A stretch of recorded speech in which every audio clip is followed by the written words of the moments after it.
But I don't see, them not coming to something even more serious than what we have now. It's a bit that somebody has died. Yesterday, students who were supposed to go and write SSC exams were blocked from going to write. Some workers couldn't go to their offices to work. Now, okay, quickly, let's take a look at this day newspapers. We have Oba Akiolu's threat.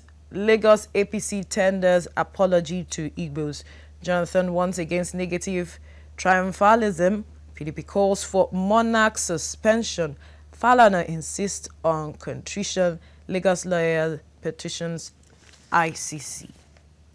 Now, this has been a buzz on the social media. The statement purportedly made by the Oba, as Oba Rilwan Akiolu. What impact can this have on the gubernatorial election? Very, very, very serious, and perhaps it may determine the outcome of the elections. But I don't want us to overflog the issue. What I want to suggest, like I did on radio this morning, is to point the way out. I will tell the line of Femi Falana. I can't find a proverb that will substantiate what I want to say, but the same mouth that condemned should be the same mouth that should redeem. So if he has said something to the effect of whatever he said, he should, without delay, apologize. I understand he's an Oba, but I believe that when he offends his wife at home, he should be able to apologize to her. For me, it doesn't take anything away from the crown or the throne. If you've done something wrong, come out and apologize. One. Then number two. But the council of... It was not the council that spoke. We saw the video. What we expect him to... Look, even the APC that's apologizing, it's fine that they have to come out to apologize. And we don't want to further inside the public. But you see, the Oba made it clear that he chose Ambode and that the party leaders cannot even oppose what he did.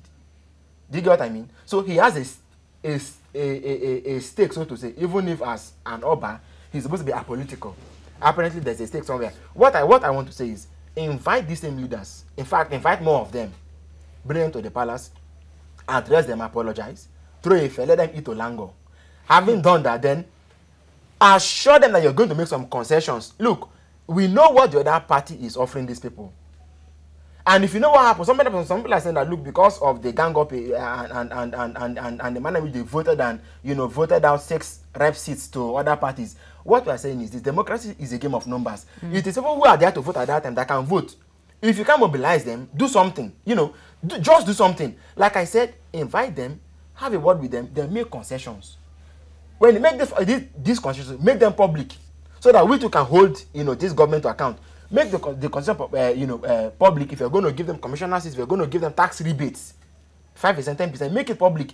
That way, even if some might have been made up, you can at least split the divide. You can split the shares. We saw what Jonathan did coming to Abuja when he saw that the north had been given to Buhari and that the south and the southwest and the southeast were his.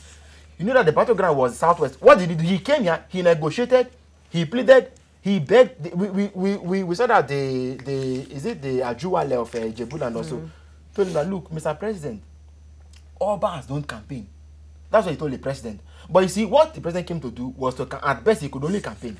So what we expect them to also do, apologize, call them, and make concessions that they cannot resist. So that even if the leaders are saying, hey, we made up our mind and we are not going to support you, he cannot force at the end of the day how the shop owners are going to vote. If the shop owner knows that somebody has made concessions that will be of interest to him, he won't even be listening to the chairman of any Indigbo group. He will vote because he has seen something that, because he has seen a carrot on the table. So what I will advise is, let's come away from the implications and whatever. The way forward. The way forward, like I said, invite them, fetch them to Lango, then make some far-reaching concessions that even your opponent cannot, think of making.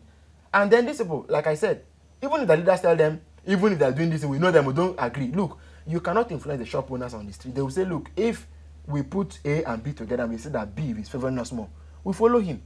If you can't take, if your opponent was going to have all the vote at the time, if you do that, I can tell you that you will split those votes. Then you can go to war with that. But if you don't do this, if you don't make these far-reaching concessions, I used the word already this morning. I said this really, what really does is appear, disappear. They may pretend that the attention has doused, but on the last day, you do know they are going to be voting. And what they vote and what they don't vote affects you.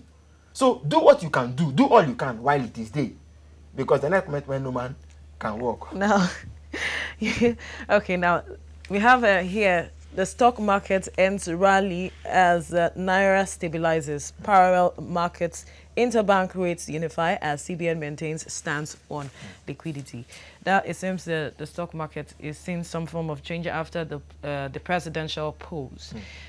So much impact this has had on that's speaking about the presidential election. It has had so much impact on the stability of the Naira. How did this happen? Yes, for two reasons. Number one, for General Buhari's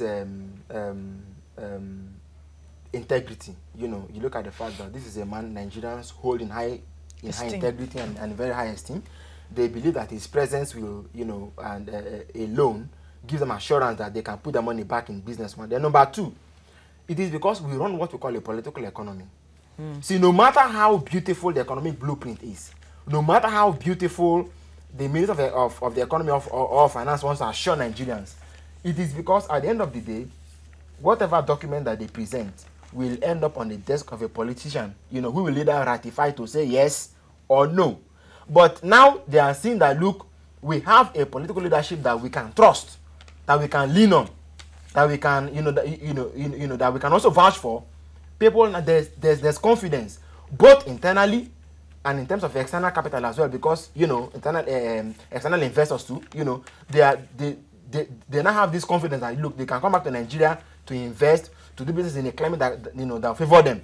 So that's why you see the capital, and it's not just capital market. I mean, if that sounds elitist, how about the common man on the street? People are, you know, happy. You look at taxi drivers. I heard of a filling station where somebody refused a doctor a receipt because said, you know, that Buhari come to power. So these are the kind of things that are going to be happening. People now have renewed confidence in the system, and we hope that, you know, this momentum is sustained. That what General Buhari represents as a person will become a policy document across board for the party, and let's hope that, you know, given the chance, that they're going to do so well. All right, quickly, let's take a look at the Punch. We have 16 parties storm INEC demand reverse rec removal. I'm sure it's because of what happened during the presidential elections. And then we have forgive Akiolu and move on. Buhari begs Igbos. That's on page 5 of the Punch newspapers.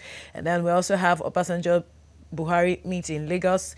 Chaos in Ekiti. That's a very bold headline here saying Fayose supporters in wild protests in Ado-Ekiti, other towns. Military stopped us from entering Ekiti. APC lawmakers.